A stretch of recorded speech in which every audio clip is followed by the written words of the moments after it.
Hey guys, tonight we're going to saddle up and join a caravan of Mongolian nomads, preparing for a long, windy journey across the desert plains.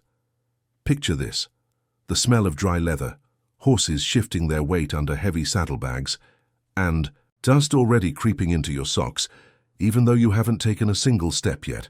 The sky's that kind of washed-out blue that makes you squint, and the wind?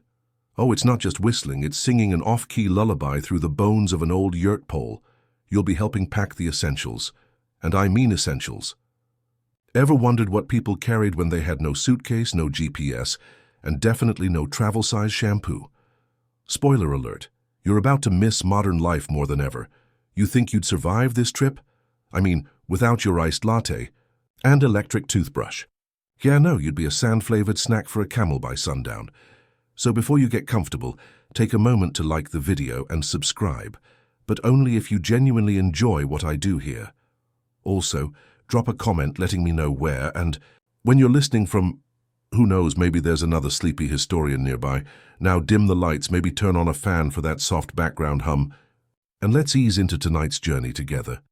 You start by brushing the sleep from your eyes and stepping into the morning camp. Around you, a dozen yurts, jurs as they're properly called, are already being collapsed and rolled. The sun's barely above the horizon, but the wind is already doing its thing, tugging at robes, kicking up dust, whispering secrets from the mountains. A man named Batar nods at you. He's old enough to look like he taught Genghis Khan how to hold a spoon, but spry enough to hoist a saddle heavier than your luggage at the airport. He gestures to the pack horses, their sides bristling with leather satchels, coiled ropes, and the occasional clattering pot. First thing we pack, he grins through a mouthful of air-dried cheese, is the saddle, not for you, for the horse. And so it begins. The Mongolian saddle is not your comfy Western-style plush seat. It's made of wood, yes, wood, covered in rawhide, with upturned edges that bite into your thighs if you shift wrong. Think IKEA stool, but designed by someone who really wanted you to sit up straight forever. The saddlebags, called avdar, are another story. You help Batar fill them with oddly shaped items. A kettle that whistles in two tones, bundles of dried dung, yes, it's fuel, don't make that face, and a pouch of fermented mare's milk that smells like gym socks in a blender. Good for strength, Batar winks. Also good for keeping people from stealing your drink. The horses snort and paw the ground. They're small, shaggy, and look like they all moonlight as stand-up comedians. One nudges you while you're tying a bundle, nearly sending you flying into a goat. That's when you learn the first lesson of Mongolian travel. The animals are in charge. You're just the entertainment. As the caravan begins to assemble, you notice the careful order of things. Riding horses to the front, pack animals to the middle, and the loudest goats, bless their chaotic souls, somewhere in the back, arguing with the wind. Each horse is matched with its rider, like an old couple who doesn't talk much anymore, but still knows each other's bathroom schedule. The bond between Mongolian nomads and their horses isn't cute. It's core to survival. These animals aren't just transportation. They're scouts, heat sources, and occasionally impromptu shields from sandstorms. Batar shows you a small, curved knife he keeps tucked into his boot. Not for fighting, he says, for cutting rope or cheese, sometimes both. You can't tell if he's joking. You decide not to ask. You're handed a long rope, used for tying up gear and occasionally dragging stubborn sheep out of trouble. The rope smells like wet yak. You pretend not to notice. And then come the boots. Oh, the boots.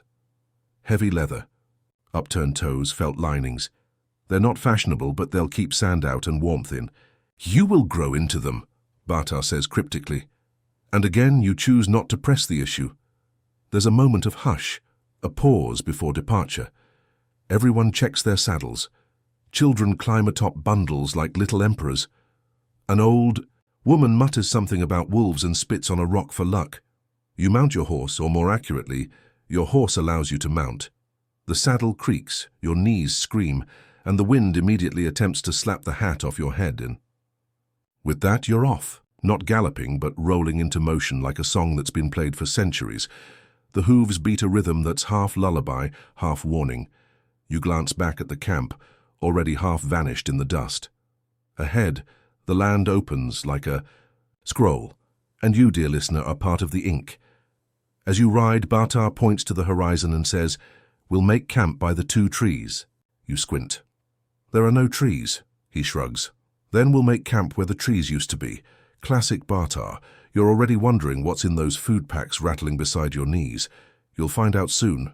But fair warning, your taste buds might not forgive you. Let the wind carry us onward. You've barely gotten used to the rhythm of the saddle when the first stomach growl hits you like a drum solo in a quiet library. Apparently, the fresh desert air and mild terror of horse-related injury do wonders for your appetite.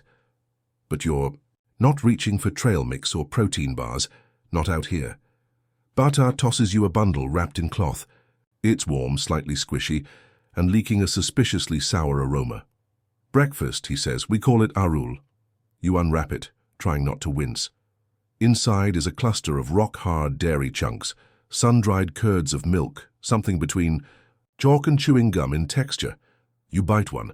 It crunches like you're eating a fossil and tastes like the inside of a forgotten lunchbox. But then weirdly, you want another. It's tangy, intense, almost addictive. Or maybe your taste buds are just giving up. The Mongolian Nomads are dairy connoisseurs, but not in the cheese board with crackers kind of way. Their travel pantry is essentially a mobile fermentation lab.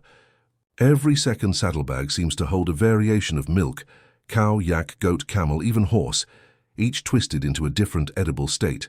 You try sute tsai, the infamous salty milk tea. It's made with brick tea, salt and milk, and tastes like a mug of regret.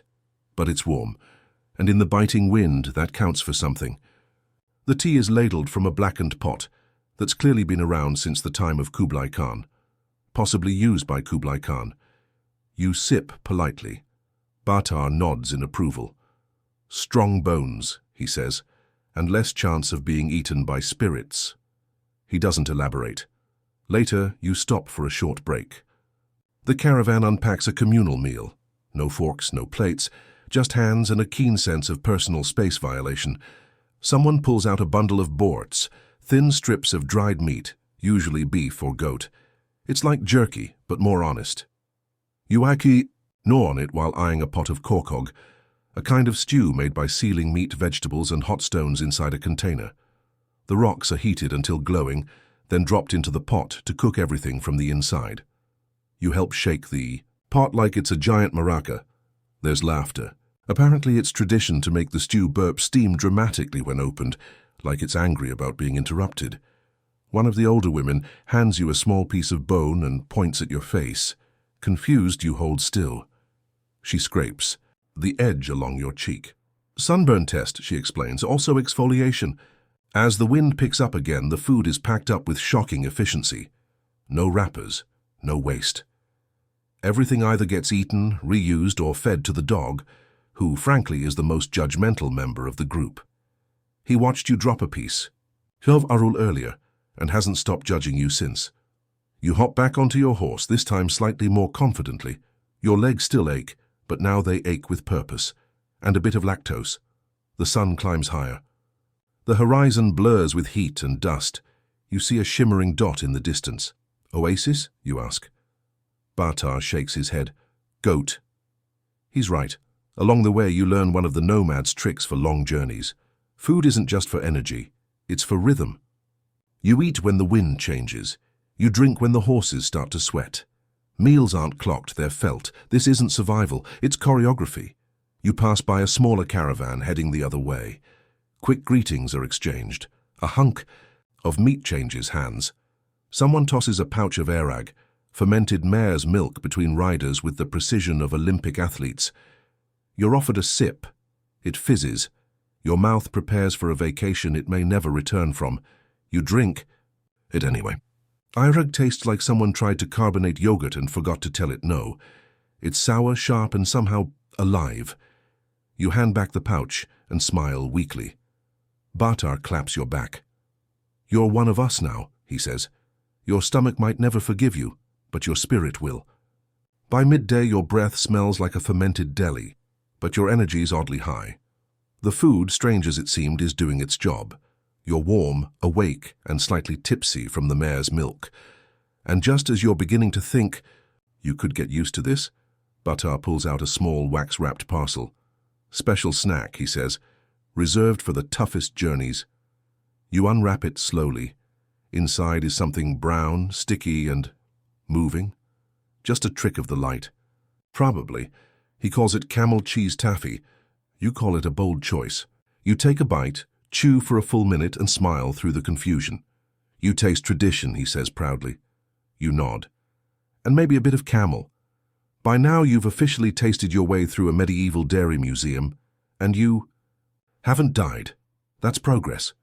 Somewhere behind you the wind swirls the scent of the morning fire. Ahead the trail stretches over rippling dunes and past an old stone marker. Weathered, nameless, stubborn. A rider ahead calls out. Brakes over. It's time to move again. You lick the last of the camel taffy from your fingers, adjust your saddle and ride forward. Because tonight you'll be cooking dinner over a fire in a landscape that hasn't changed in centuries. And you, surprisingly, are starting to belong in it. You don't remember the moment the horizon turned into a wall of dust. One moment, you were watching a bird fight the wind for altitude. The next, you're squinting into a blur that tastes like powdered history. Time to pitch the house, Batar says. You blink. What house? He pats the bundles tied to the side of a camel. Your hotel room for the next 1,000 miles. Turns out, Mongolian nomads carry their homes like tortoises, except their shells are circular, made of wood, and need at least 3 people, a goat and a lot of grunting to assemble. The gur or yurt is one of the greatest architectural feats of portable humanity, and tonight you're helping build one. The foo. First time you lift a lattice wall, it feels like trying to unfold a massive baby gate designed by IKEA. And no manual. Batar waves off your attempts at logic. Just follow the wind, he says, whatever that means. You hold up the walls, which resemble wooden accordions, while others tie them into a ring. Then comes the central crown, called the tuno, which you hoist with a long pole, as if summoning a very judgmental spirit from the sky. The tuno has holes for smoke to escape and for stars to peek through at night. It's basically a skylight built by someone who's never met a contractor but deeply respects the cosmos. Poles called uni radiate from the tuno to the walls like sunbeams. As you hook them in one by one, the structure takes shape. It's starting to feel like a real place, not just a philosophical statement about circles and wool. The walls are wrapped in felt, thick, rough, and surprisingly warm. They smell like a sheep's personal diary, but block wind like a fortress. More layers go on, then ropes, then decorative covers. The wind, briefly impressed, backs off. Inside, it's warm and dim and kind of magical. There's a hearth at the center because, of course, fire belongs in the heart of a home. Around it, everything has a place. Rugs stacked neatly, wooden chests carved with flowers and animals, saddlebags tucked against the walls like sleepy puppies. You flop onto a mat made of layered felt. It's not exactly a memory foam mattress, but your body is too grateful to care. A young girl brings you a bowl of steaming soup and a toothless smile. You nod your thanks with a kind of reverence you didn't expect to feel for someone holding goat broth. Outside, the wind still chatting with itself. But inside, you've found shelter. As you sip the soup, thick, salty, surprisingly delicious, you spot a small wooden charm hanging near the tuno, a horse carved from bone strung with red yarn. Protection, the girl whispers, from storms and other things. You decide not to ask what other things means. You just drink faster. Later, you help tie the final rope around the gyre. It's a circle within a circle, designed to flex with the wind but never collapse. Like a philosophy you can live inside. Batar leans beside you, watching the sky turn copper and grey. You know, he says, a house that moves with you is better than a palace you must leave behind. You want to write that on a coffee mug, or maybe just carve it on your soul. That night, as stars begin to puncture the sky, you watch the rest of the camp finish setting up. One girl leans slightly left, on purpose, apparently. Keep spirits from walking straight in, someone says. Nomadic feng shui, you suppose. You hear a child laugh. A dog howls once, then settles. Someone sings a song that seems to rise from the ground itself, soft, lilting, in a language older than regret. And you realize this isn't just a house, it's a ritual, a memory. A line drawn in the sand that says, "We were here." The wind returns with a new attitude, but it slides over the curved roof harmlessly. Inside, you tuck into your blankets, mound of wool, felt, and fatigue. Not bad for a house made of sticks and sheep, you mutter, eyes closing. Batar hears you from across the room. Built for warriors and wanderers, and now, for you. You smile in the dark. The gyr creaks, slightly but doesn't falter, and outside the stars begin to move slowly like they're packing up for their own journey. You wake up to the sound of breathing, not yours, though your nose is doing that half-clogged desert mucus jazz solo again. No, this breathing is heavy, rhythmic, animal. You open your eyes and realize the source is directly outside the gyr. A horse, staring at you through the thin fabric like it's checking if you've paid rent. You shuffle out and meet the morning, cold, golden, a bit rude. The sky is that piercing shade of blue that only happens in places where the air hasn't met a city in centuries. The wind, mercifully, is still asleep. Today's lesson? Mongolian equestrian science, or, as Batar puts it, horse stuff. You follow him to the makeshift corral, a loose circle of rope and willpower where the horses gather. Mongolian horses are short, shaggy, and deeply unimpressed by you. One sniffs your hand, turns its butt, and walks away. Another steps on your boot like you're in its seat at the opera. Don't worry, Batar says. They insult everyone at first. These horses are not pets. They're co-workers, partners, occasionally critics. And the Mongolians take care of them, with the kind of respect reserved for elders or the last slice of cake. You watch a man named Tsokt do something that looks like a combination of a massage and a wrestling match to check the horse's legs. No saddle yet. First comes the brush. Not soft bristles, but a block of wood wrapped in sheepskin. He scrubs like he's polishing silver for royalty. You try it. The horse glares at you. You apologize, it continues glaring. Then comes the gear. The headstall made of rope and rawhide is simple and strong. No metal bits, no elaborate reins, just control born of trust, and a very firm voice if needed. Talk to them, Tsokt says. They know when you're lying. Not ominous at all. You saddle a horse, or try. It's like trying to put pants on a park bench that moves. The wooden saddle is stiff, perched high, and feels like it was designed during an angry phase of Mongolian architecture. Once everything is secure, reed tied in 17 places and double-checked by a 12-year-old, you mount, and it begins. Riding a Mongolian horse is not a gentle, swaying experience. It's more like surfing a piece of furniture that really wants to get somewhere, fast, but with detours and opinions. You lean forward slightly. The horse picks up speed. You lean back. It stops. You blink.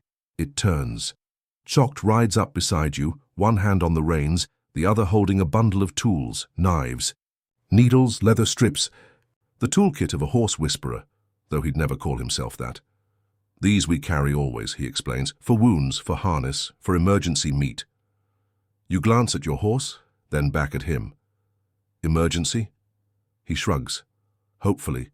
Not but desert. Right. Along the trail you see evidence of this bond everywhere.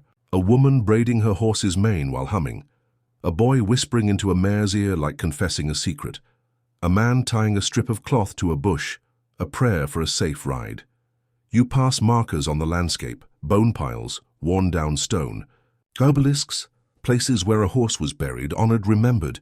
And all the while the caravan moves like an organism, a breathing, hoof-beating, occasionally farting organism. Suddenly there's a whistle, a sharp turn. A calf has wandered too far. One rider breaks off, loops around, and coaxes it back, with clicks and whistles and what might have been a swear word if goats spoke Mongolian. You learn that each rider has a kit: water flask, dried cheese, first aid bundle, a small mirror for signaling or occasionally admiring. One even has a flute carved from bone. He plays a tune as he rides. It sounds like the wind remembering a lullaby. Back at the camp you're handed a small tool, a metal pick used to clean hooves. You do your part, carefully, nervously, one hoof at a time. The horse doesn't kick you. This is progress. Later you sit in the shadow of a gyr, legs sore, face sunburned but oddly proud. You've helped tend to an animal that has seen more of the world than your passport ever will. Bartar pats your shoulder. Now you ride like a beginner. You laugh. I am a beginner. He nods. But now the horse knows you. That's the important part. You sip tea as the sun dips lower. Somewhere, a horse neighs. Another answers. It's a conversation you'll never understand, but you're starting to feel like a welcome eavesdropper. And as the stars begin their slow ancient march across the sky, you lie back in the grass, arms aching, boots dusty, and a little more horse than human. The cold hits before the sun does. You wake with your nose barely visible, buried under layers of wool, and the rest of your face screaming, "Why did we leave the fire?" Outside the Yurt, the desert is coated in frost, like it tried to cosplay as Siberia overnight. You poke your head out and immediately regret it. The wind greets you like a slap from an ice cube with a personal grudge. Today, you're learning about survival gear, or as Bartar calls it, dressing like an onion. The first layer, thin linen, slightly scratchy, definitely worn by someone else at some point in the last century. The second, wool tunic, itchy but warm, smells like it's absorbed at least 4 family meals. Third, sheepskin coat. It's heavy, reassuring, like being hugged by a judgmental ram. You fumble with the belt, which is not just decorative. Mongolian belts are pockets, knives, tools, emergency snack holders. Some even have a hook for a tea kettle. It's fashion meets apocalypse prep. Put this on, says Bartar, handing you a hat that could double as a satellite dish. It's fur-lined, ear-flapped, and clearly stolen from a cartoon bear. You wear it anyway. You're not proud, you're just cold. Then come the boots, gutul, made from thick leather and felt, with toes that curl up like they've just heard. A good joke. Helps when walking in snow, someone explains. Also prevents evil spirits from entering through the toes. Okay, logical and mystical. You notice everyone around you dressing with deliberate rhythm. Each fold, each layer, each knot of rope tied with care and, dare you say, ritual. Clothing isn't fashion here. It's memory. It's armor. And suddenly you feel it. This weight. On your shoulders isn't just sheepskin. It's lineage. Children wrap tiny versions of the same garments. A grandmother ties a sash that belonged to her grandmother. The coats are patched, repaired, never thrown away. Like stories, they're passed down, never truly worn out. You catch your reflection in a kettle lid. You look round, lumpy, somewhat majestic. Now you're ready for weather that doesn't care about your feelings. Bartar grins. You step outside, instantly feeling the wind try to claw its way down your collar. But it doesn't get far. The layers work. You're still cold, but in a controlled way. Like, I'm surviving cold, not I see ancestors beckoning cold. Mid-morning, you join the others in tightening tent ropes and adjusting camel packs. Your layers creak as you move. Someone hands you a scarf. It smells like onions and victory. A boy no older than 10 zips past on a horse, wearing 3 coats and the confidence of a CEO. You wave. He does not. Too cool. Later, you gather around. A fire made of, you guessed it, dried dung. It burns hot and fast without much smoke. You huddle around it with a dozen other puffy shapes, all nodding silently as steam rises from tea and breath. The topic of conversation? The wind. There are 17 types, someone claims. 30, corrects another. No, Bartar cuts in. There are 4. North wind that slices, east wind that steals warmth, west wind that brings spirits, and the southern wind that's always late. Everyone nods. This is accepted science. Your own wind theory is simpler. All of them hate your nose. At midday, the sun finally muscles its way through. Layers begin to come off. Slowly, gratefully. The smell of heated wool fills the air, a mix of wet dog and warm bread. Someone unrolls a coat made from wolf pelts. It's beautiful, imposing, smells like it could still bite. You touch it and feel a history that goes deeper than fashion. This was survival, pride, power. Bartar chuckles. This belonged to my father. Before that, his father. Before that, who knows, maybe Genghis. You glance at him. He might be joking, he might not. Evening comes fast. The layers return. You tie your sash like you've done it 100 times. Fold the scarf just right. Pull on the boots with practiced heaves. You're starting to move like them, breathe like them. Wrap yourself in the same rhythm. As the last rays vanish and the cold sweeps in like a tax collector, you feel prepared. Not just for the temperature, for the quiet, for the weight of wool and legacy, and maybe, just maybe, for the long road ahead. There's no water bottle, no hydration pack, no app reminding you to sip every 15 minutes. So how exactly do you stay alive in a landscape that looks like someone poured dust on the moon? That's today's lesson. Water, or rather, the thrilling absence of it. The morning begins with a contradiction. You're thirsty, but you're surrounded by snow. Tiny drifts of it hiding in rock crevices, clinging to camel eyelashes, melting into the ground like shy ghosts. You try to grab a handful. It melts on your glove before you can bring it to your mouth. Not that way, Bata says, handing you a leather pouch. You open it, expecting water. It's tea, salty, warm. Still has that hint of fermented milk. That makes your eyebrows try to escape your face. But it's hydrating. Sort of. You pretend it's just soup with a personality. Out here, carrying water isn't about bottles. It's about wisdom. Where to find it, how to stretch it, and how to trick your body into not needing it until the next cloud decides to cry. You ride beside a woman named Saranjarel today. Her name means moonlight, but her eyes say, "Don't ask stupid questions." She shows you a trick. When the air is dry, breathe through a piece of felt. Keeps the throat wet, she explains, like a tiny cloud for your mouth. You try it. It's not glamorous, but your throat thanks you by not turning into a desert lizard. You learn about dew traps, setting out skins or bowls at night to catch the whisper-thin condensation of the morning. Here it's not much, but it adds up. Enough to brew tea, rinse your hands, or give a goat a reason to keep liking you. Then there's the real surprise, camels. Not just for riding and glaring judgmentally at humans, they're water banks.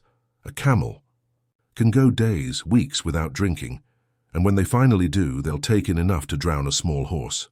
The trick? Knowing when to let them drink. You pass a dry riverbed, and Saranjarel points at a cluster of rocks. "Dig there," she says. "If the sand is cool, there's water." You dig, not deep. Just enough to hit dampness. You cup your hands. It's barely a sip, but in the desert that counts as a luxury shower. "Now cover it back," she says. "Others may need it tomorrow." There's a philosophy here. Take what you need, hide what you find. Not out of selfishness, but preservation. The land doesn't owe you water. You earn it by sharing. Later you spot something strange. A bundle of branches tied upright with horsehair, fluttering slightly in the wind. "A marker," says Bata. "Someone left water here once, a memory carved into the land." You tie a ribbon of your scarf to it, a small offering, a nod to whoever drank first. Around mid-afternoon, the sky goes weird. Not stormy, just unsettled. You feel it in your spine. The horses start sniffing the air, the camels sit. No one tells them to, they just know. And then wind, but not the usual polite breeze. This one has teeth and a voice. It comes rolling. Across the steppe like a giant clearing its throat. Everyone starts tying down gear. You follow suit, your fingers fumbling with knots as sand starts to rise. You wrap your face in cloth, eyes barely peeking out. The storm isn't wet, it's dry, angry. The kind of wind that strips paint off memory. You crouch beside a rock, heart pounding, and Bata leans in. "Drink now," he says. Storm steals moisture from the body. You take a swig from your pouch, tea again. Salt, milk, heat. It burns slightly going down, but it works. You feel steadier, anchored. The wind howls, then whispers, then moves. On, like a passing spirit that changed its mind. When it's gone, the world feels reborn, flattened, hushed. You cough up some sand. Everyone does, it's basically a group activity now. Later that evening, you sit beside the fire, rubbing grit from your ears. Saranjarel hands you a bowl. This time, it's actual water. Cold, clear. You drink. And in that moment, it tastes like treasure. "Only one bowl," she says. "Enough to sleep without dreams of thirst."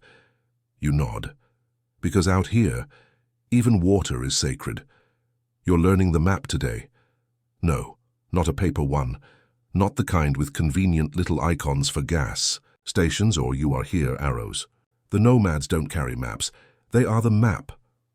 Look at the hill, Bata says, pointing toward what looks like more hill. Now smell the wind. Hear it? That's not just air, that's direction. You nod slowly, pretending you understand, while silently questioning every GPS you've ever loved. Today's ride is long, slower than usual. The sky's high and empty, the horizon refusing to budge. The land stretches like it's daring you to guess where it ends. Dust trails curl. Behind you, the only sign you're actually moving forward. Your role? Navigator in training. Sarangarel rides with you, pointing out landmarks with a flick of her chin. A cluster of stones arranged like teeth, a tree bent permanently westward, a patch of grass too green to be trusted. That grass, she says, buried spring. Might still be water under it, or bones. Great. You learn that Mongolian nomads navigate using memory, stories, and wind. Roots are passed down in songs, melodies that describe turns, hills, valleys. The lyrics change with time, but the tune stays. It's like rapping the landscape. You try to hum one. It sounds like a dying goose. Sarangarel smiles anyway. When the sun is overhead, Bata challenges you. Find south.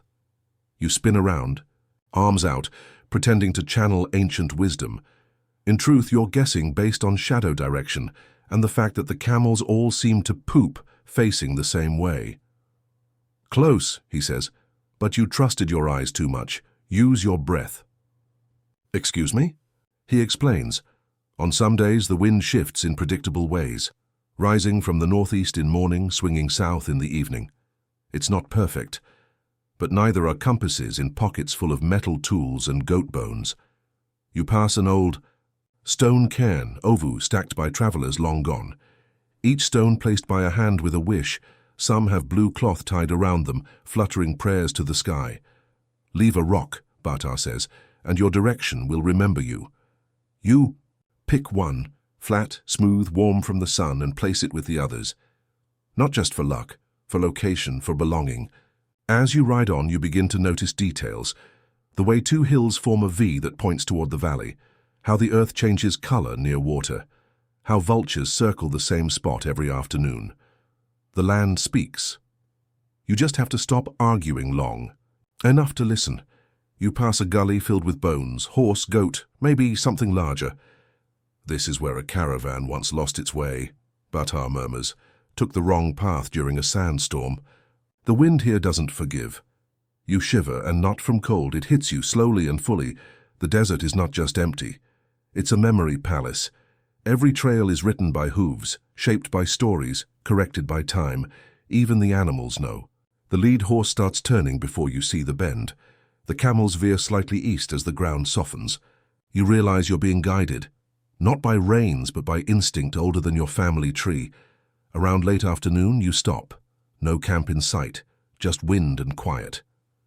This is tonight's place, Bata says. You squint. There's nothing. Here, he grins. Exactly. That's how we know it's safe. The gears are unpacked. A fire is lit. Someone sings a short verse. It names 4 hills, 3 streams, 1 hollow tree, and ends with, "Home for the night, no shadows bite." The stars begin their slow stretch across the sky, and you lie back chewing on a piece of dried meat that tastes slightly less weird than usual. You close your eyes, and instead of drifting into sleep, your mind drifts across the land, picking out hills and stones, tracing wind paths, building your own internal map.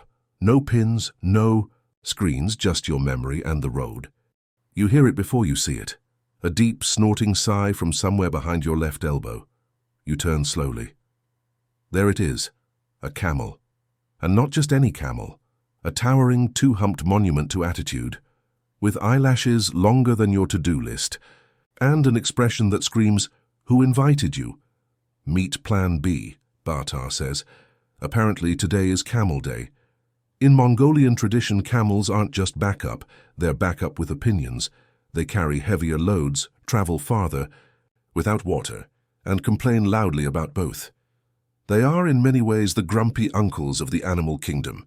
Your first impression: enormous, woolly, mysteriously sticky. You're assigned a camel named Gervin. It means 3. You ask what happened to 1 and 2. Batar doesn't answer. Mounting a camel is less climb aboard and more prepare for liftoff.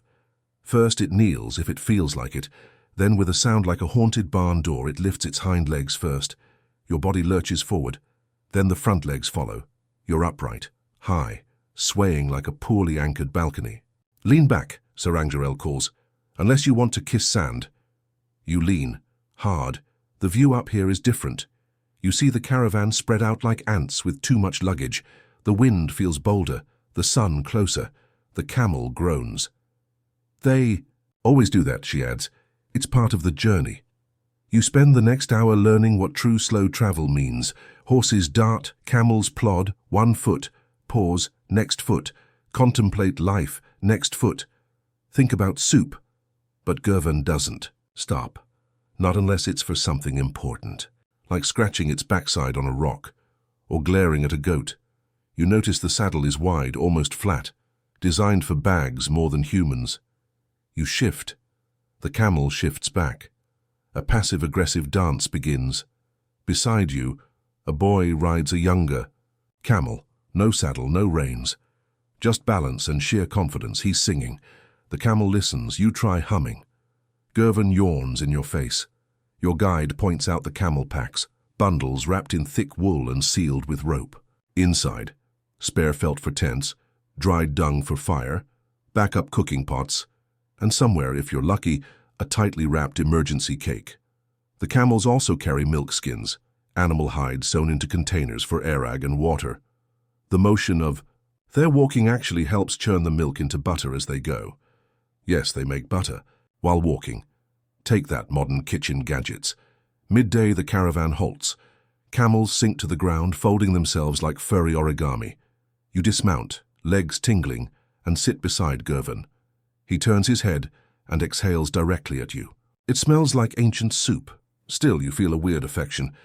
He carried you grumpily, faithfully. Batar hands you a brush. He's part of the team, he says. You brush team. You start grooming Gervin. He doesn't kick you. This is how friendships begin. That evening, a camel refuses to stand up. Just refuses. Lays there, sighs dramatically. 3 people tug on ropes. It yawns. Batar chuckles. He wants a better dinner. They bring over extra oats. The camel rises like a theater actor, finally accepting their cue. You laugh too hard and snort tea out your nose. At night, you camp beside a cliff. The camels form a perimeter, snorting occasionally. You lie back, blanket wrapped, head resting near Gervin's side. He smells like wool, dust, and reluctant. Loyalty. Before sleep, Sarangarel whispers, "Camels remember kindness and every insult." You stroke Gervin's side. "You're amazing," you whisper. He farts gently. You figure that means he forgives you. And under a sky heavy with stars, you drift off with the slow breath of a camel beside you. Steady, warm, loyal in his own judgy way. Night falls like a soft rug pulled over the land. Silent, slow, inevitable. The fire crackles low. Someone pokes it with a stick. Sparks jump like tiny spirits startled from a dream. Around you, the camp settles into its nighttime rhythm. Quiet murmurs, the occasional bray of a camel, and something new, a low hum. A melody. It rises from the shadows, like breath in cold air. You turn to see its source. A man, cloaked in layers that look like they remember every sunrise since the Khans, holds a morin kur, the traditional Mongolian horsehead fiddle. Its carved neck leans skyward like it's listening for stars. He plays a slow, trembling tune, and it wraps around the camp like a lullaby woven from wind and wool. No one speaks. Even the camels seem to pause mid-chew. Then he begins to sing. It's not just singing, it's throat singing, a deep, rumbling, layered vibration that sounds like a didgeridoo mated with a thundercloud. Somehow, he holds 2 notes at once. A low growl and a high whistle dance together in his throat like twin ghosts. You stare, amazed, as the sound makes your ribs hum like tuning forks. It's haunting, alien, comforting in a way you don't understand. Bartar leans over. "Song of wolves," he whispers, "to keep them away." Wait, what? Apparently songs aren't just for entertainment here. They're tools. Some songs soothe children, others charm horses, and some, like this one, are meant to echo into the wilderness and let predators know we are not weak. You listen as the verses shift. A tale unfolds of a rider lost in a snowstorm, saved by his horse, only to return and sing of loyalty until his voice turned into wind. It's beautiful, tragic, and you're fairly sure it's about to become your favorite bedtime story. The kids in camp start to giggle, off-key and off-rhythm, but they try to mimic the song. One manages to hit a note that sounds like a congested frog. He beams. Everyone claps. Then someone pulls out a bag of ankle bones, yes, real ones, from sheep or goats polished and carved. It's time for Shagai, the traditional nomadic game. You sit in a circle watching as the bones are tossed like tiny dice. Each landing pose has a name: horse, camel, goat, or sheep. They're used to play guessing games, tell fortunes, or gamble who has to make the tea next. Bartar hands you 4 bones. Throw. You do.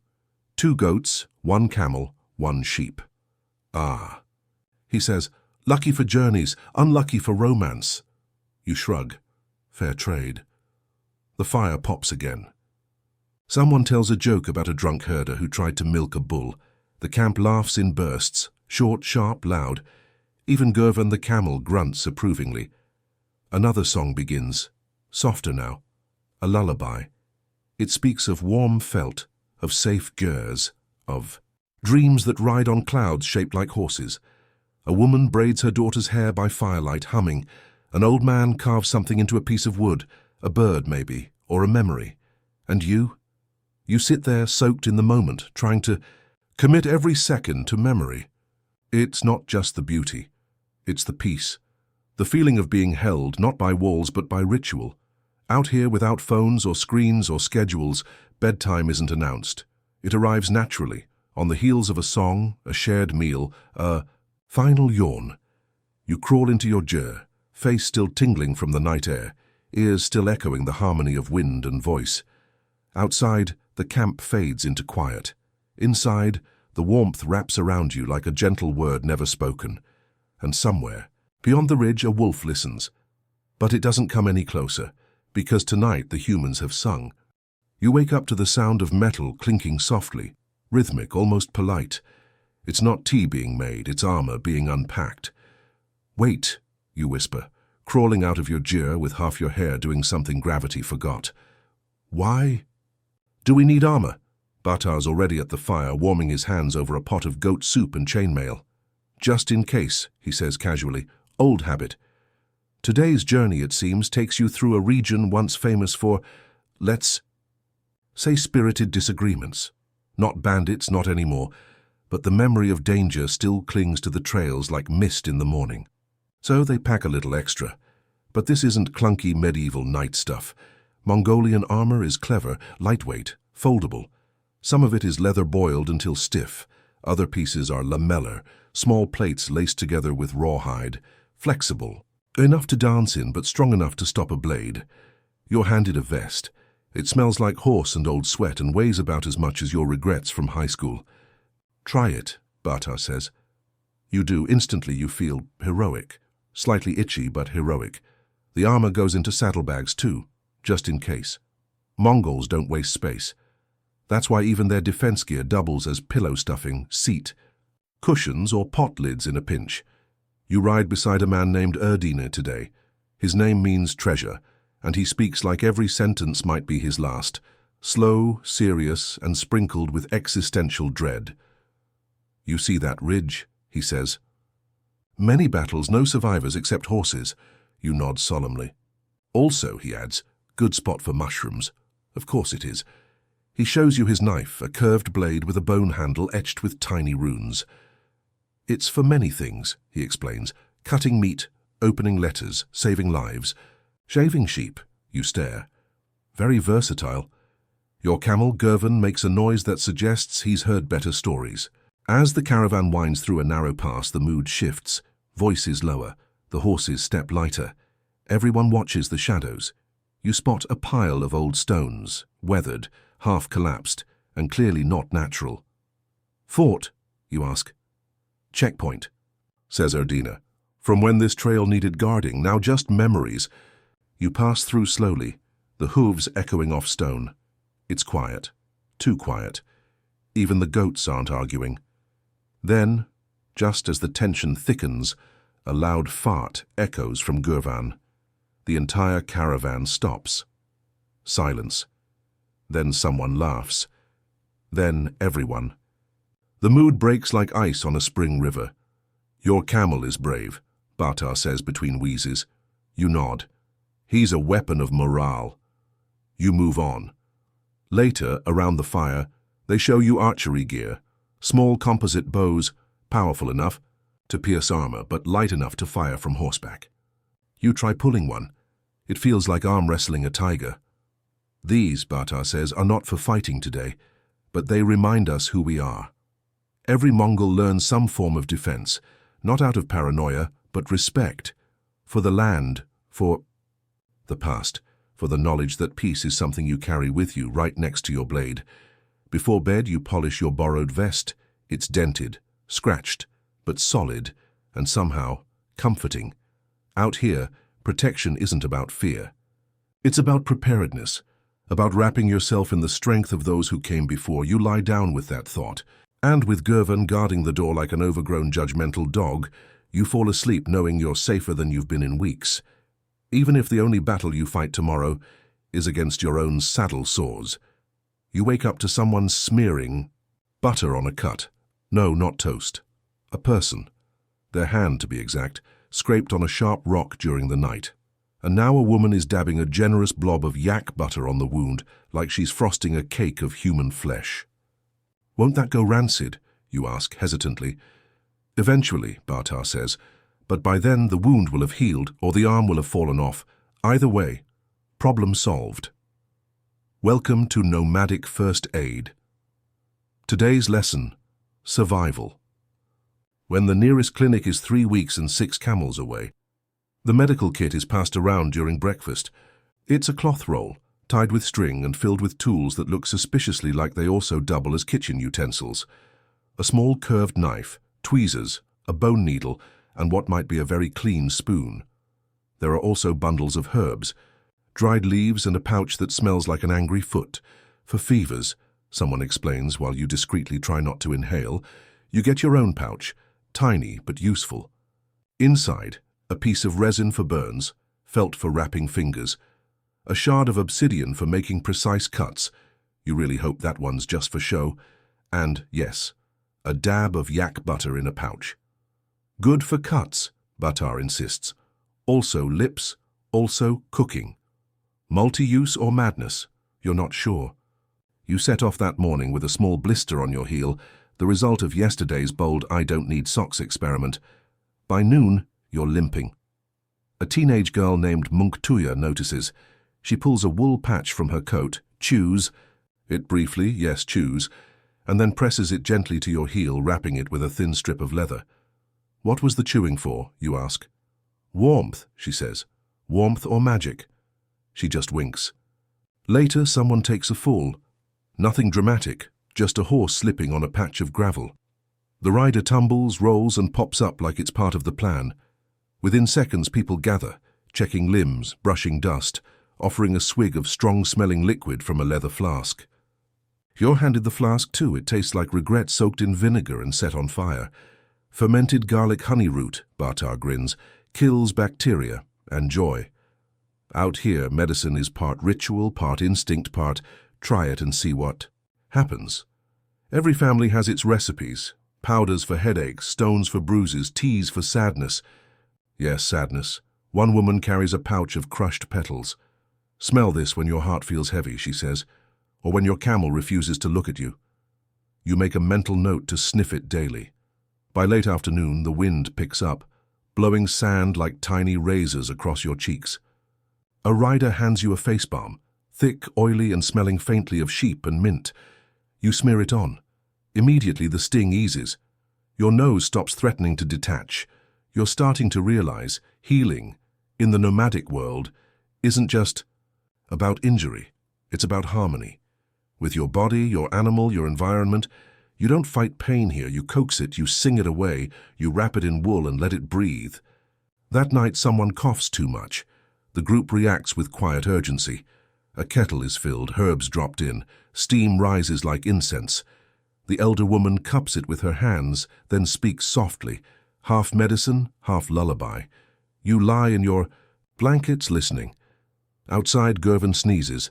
Someone tosses him a clump of dried grass infused with some smelly plant. Even the camels get treated like patients. You close your eyes, warm from tea, wrapped in felt, lips slightly greasy from that medicinal butter, and you think maybe this isn't primitive, maybe this is what it looks like to remember how to take care of each other. This morning you're handed a leather pouch, a folded scrap of birch bark and a fresh horse. Mail time, Batar announces. Wait, what? Turns out, today you're riding with the Pony Express, Nomad edition, the Mongol postal system, or Yurt wasn't just efficient, it was legendary. Messages traveled faster across Asia in the 13th century than your Wi-Fi does during a thunderstorm. You are now part of this proud, dusty tradition. Don't mess it up. First things first, the message. It's not a letter in an envelope. It's a piece of bark etched with symbols that look like they were drawn by someone using a particularly angry beetle. You ask what it says. It's a poem, Saranjurul explains, and a warning, and a recipe for sheep stomach soup if you read it backwards. Of course it is. Then comes the route. You're not just blindly charging into the steppe. There's a system marked by relay stations spaced roughly every 30-40 kilometers. Riders would swap horses, rest briefly, and pass on the message like some sweaty, armored game of telephone. You set off at a trot, your borrowed horse eager, the wind already trying to steal your hat. Your task? Deliver this sacred birch bark to a man waiting by a stone pillar beside a certain crooked tree near a valley that smells like onions. No pressure. Along the way, you pass signs only locals would recognize, a rock shaped like a sleeping dog, a patch of grass that always points west, a hawk circling counterclockwise, supposedly a signal that the next rider is near. And then you see it, a tiny figure on horseback sitting calmly by the tree. The horse is dozing, the man is not. You approach. He nods. You nod. No words are exchanged. You hand him the bark. He tucks it into a pouch and gallops off like he's in a music video from the 1200s. Mission complete. You ride back feeling like James Bond if James Bond had saddle sores and sand in his teeth. Back at camp, you're greeted with warm tea and a celebratory pat from Batar. You didn't lose the message. Or your horse. Impressive. Sarangarel shows you an old mail tube, hollowed bone, once used to carry high-priority documents. When the Khan sent orders, she says, no one dared delay. You try imagining a world where communication meant trusting the sky, your horse and your memory, not autocorrect and read receipts. It's oddly romantic. Over dinner, someone shares a tale of a messenger who rode through a snowstorm to deliver word of an enemy ambush, only to arrive with frozen fingers and a letter clenched between his teeth. The camp nods solemnly. Then someone jokes that at least the letter didn't require postage. Laughter rolls through the night. After the meal, children play rider games, racing short distances, handing off stones instead of letters. You watch, smiling, still holding your empty pouch like a medal of honor. Before bed, Batar hands you a carved token. For your first delivery, he says, may the wind always be behind you. You clutch it gently. It's simple, light, heavy with meaning. That night, as the fire crackles low and the moon peers through the tonneau, you dream of riding across open plains. No roads, no signs, just trust in hoofbeats and the stars. And somewhere, far ahead, someone is waiting. You've eaten fermented, milk, slept next to a camel, delivered mail via horse, and now it's time to talk about toiletries. Yes, even Mongolian nomads had hygiene routines. Primitive, maybe, effective, weirdly, yes. And today, you're diving nose first into the fragrant, flexible, and frequently confusing world of nomadic personal care. First up, the grooming kit. It's not a leather dop kit or bamboo toothbrush in a mason jar. It's a small cloth-wrapped bundle that smells faintly of smoke, yak, and something herbal that might be mint or bear. Inside, a bone comb, thin and sturdy, used to untangle hair and remove dust. It's been carved with patterns, swirls, wolves, possibly a badger. You use it, it snags, it pulls, it hurts. But afterward, your scalp tingles, you feel reborn, slightly angrier but cleaner. Then there's the soapstone, not soap, a literal stone. Flat, round, slightly greasy, used for rubbing off sweat and dirt, kind of like a medieval loofah. Sarangaril demonstrates by scraping her arm briskly. Dust rolls off like icing from a hot cake.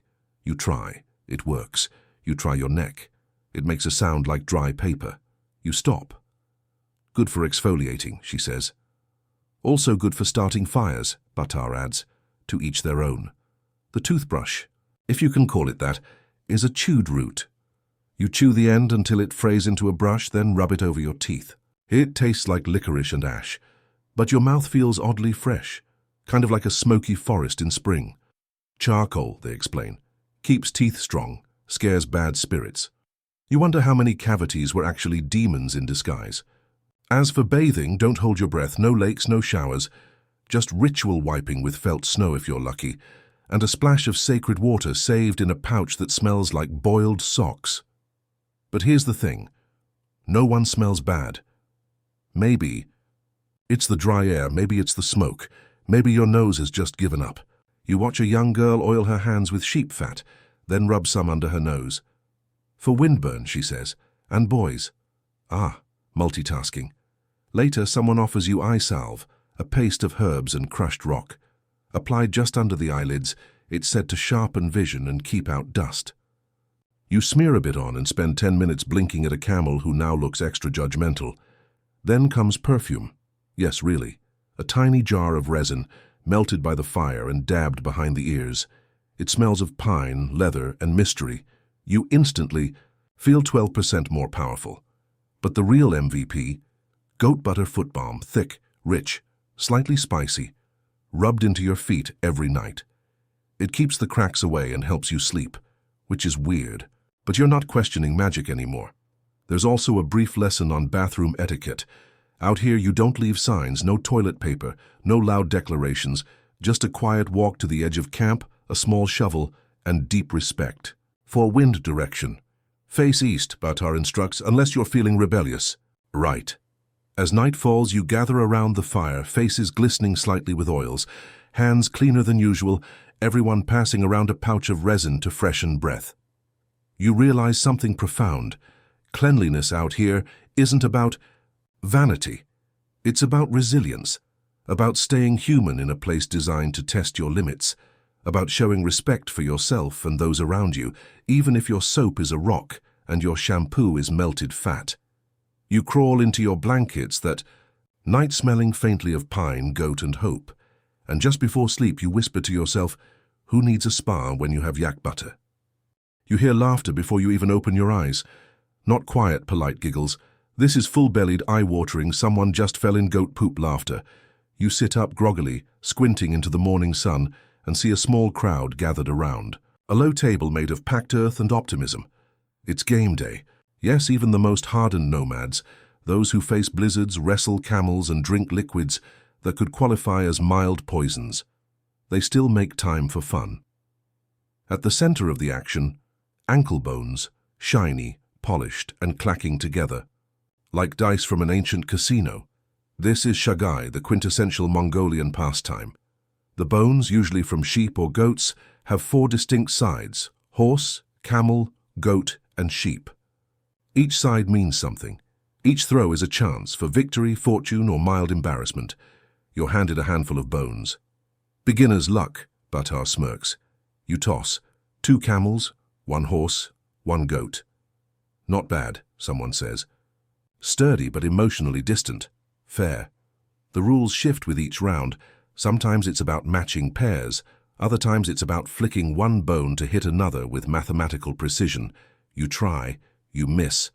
The bone lands in a pot of tea. Everyone cheers. New game. Flick the ankle bone at a target, a distant pebble on a flat rock. It's harder than it looks. One boy hits it perfectly and is immediately declared the reincarnation of a famous warrior. He shrugs like it's no big deal. A girl, named Tuya, challenges you to a round. Stakes: the loser has to help clean camel feet. You agree too quickly. You lose. Spectacularly. Turns out Tuya has the wrist flick of a Jedi. You spend the next hour brushing sand from Gervin's hooves while he makes smug chewing noises. In the afternoon, attention shifts to a different kind of game. Tales and gossip.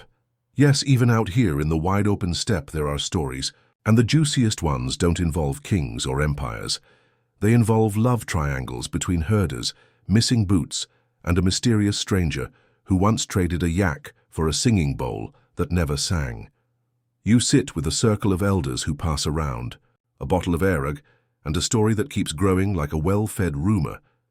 It starts with a lost goat and ends with a thunderstorm caused by two jealous shamans arguing over a woman named Bayama. Did it really happen, you ask? Of course not, Bartar says, but it might have. The evening comes and someone brings out the horsehead fiddle again, but instead of a solemn tune, it's a fast, bouncing melody. Someone claps, someone stomps. A boy does a cartwheel into a pile of rugs. The camels hum nervously. This is celebration. Nomad style, no calendar holiday, just a good day, no one got hurt. The goats didn't escape. A storm passed without flattening the jeers. And you didn't die of fermented dairy. They teach you a dance. You are frankly terrible at it. You move like a tent collapsing in slow motion. People cheer anyway. You feel glorious. Later, around the fire, Sarangarel leans over. Do you know what today is? She asks. You shake your head. It's nothing, she says. That's why it's worth celebrating. And that stays with you. As the fire crackles low, someone tosses a handful of bones onto a cloth. They don't play this round. They just let the bones sit, reading the shapes like tea leaves. Fortune, someone whispers. Tomorrow we move again. You lie back, still smiling, face flushed from laughter and goat foot scrubbing. The stars blink, the camels sigh, and the bones rest quietly in the dark, already dreaming of their next toss. There's a different mood this morning. Quiet, focused, like the land knows something's ending. You rise before the sun, bundled, in felt, breath curling in silver tendrils. The fire is already lit, tea steams softly. No songs, no games, just the gentle hush of people packing up their world. Today, the caravan moves on and leaves no trace. Gers are disassembled with a grace that feels choreographed. Walls folded, roof poles stacked like ribs of a sleeping beast. Every knot untied is tied again around another bundle. Every scrap of wool finds a home. You watch as a house disappears, not with destruction, but with care. Sarangarel wraps dishes in layers of cloth and laughter. A child collects the bone, dice into a tin that once held dried cheese. Someone gently tugs a scarf from a prayer tree, folding the hope neatly into their saddlebag. Even Gervan looks solemn. You help roll felt with Bartar. It's heavy, awkward, and smells like every dinner the Gjer ever hosted. As you tie the final rope, you feel something reverent. This isn't goodbye, Bartar says. This is how we say thank you to the land. It's true, there's no trash, no footprints except those soon to be erased by wind. The fire is doused, the ashes scattered. Even the animal pens vanish, their outlines smoothed over like closing the last page of a book. You notice something left behind. A small stone, placed deliberately where the Gjer once stood. No name, no message. A marker, whispers Sarangarel. Not for others, for the spirits. The caravan assembles. Quiet chatter. Saddle creaks. A final check of gear. One man walks the camp's perimeter, tapping a drum slowly. Once, twice, 3 times. Not a warning, a farewell. And then you ride. Not with the energy of a new journey, but with the weight of memories stitched into every saddle strap. You pass familiar sights, bent trees, dusty gullies, the stone pillar where you once delivered mail. The wind moves softer today, as if remembering, too. At midday, a pause. Someone carves a few words into a rock with the tip of a knife. You can't read it, but you know what it means. We were here, we lived gently. You glance at your reflection in a pot, sunburnt, windswept, wearing 7 layers of wool and a faint smile. You look like someone else now, or maybe more like yourself than ever. In the distance, vultures glide on thermals, silent and serene. Camels grumble. Horses flick their tails in rhythm. The world moves forward but leaves nothing broken behind. That night, the camp sets up again, somewhere new, but the fire is the same. The tea, the stories, the stars. You sit with the others, passing around the goat butter foot balm like it's sacred. It kind of is now. No one says, "Remember when?" You all do. You all carry it. As you lie down under unfamiliar sky and familiar blankets, you realize this is the nomad way. What you pack is more than gear. It's tradition, intention, story. And when you move on, you don't abandon. It simply becomes part of the land. You close your eyes to the sound of wind against canvas. You think of songs sung to wolves, of camel glances, of rocks that remember. And you drift off slowly, breath evening, heart full. The journey fades now, not in urgency, but in rhythm. The hooves grow quieter, the fire grows lower. The stories settle gently into memory, like snowflakes on felt. You feel it all soften around you. The edge of the wind, the weight of your coat, the scent of wood smoke lingering on your sleeve. This moment is still. The caravan moves on, but not without you. You are part of it now, woven in like a thread in the wool, like salt in the tea. You remember the ankle bones clacking in the dust, the sound of laughter near a pot of soup, the smell of pine resin on someone's wrist. You remember how the land opened before you, not with welcome but with patience, and how you learned to listen. The sand shifts, the stars blink. Somewhere a camel sighs content. Your body sinks into rest. The cold has been banished by fire and wool and company. Your mind drifts, untethered, like smoke from a night fire curling into sky. Let yourself go. Let the songs carry you. Let the journey fold around you like felt. Because here under the vast quiet of the eternal steppe, you're safe. You are small, yes, but so is every ember before it becomes flame.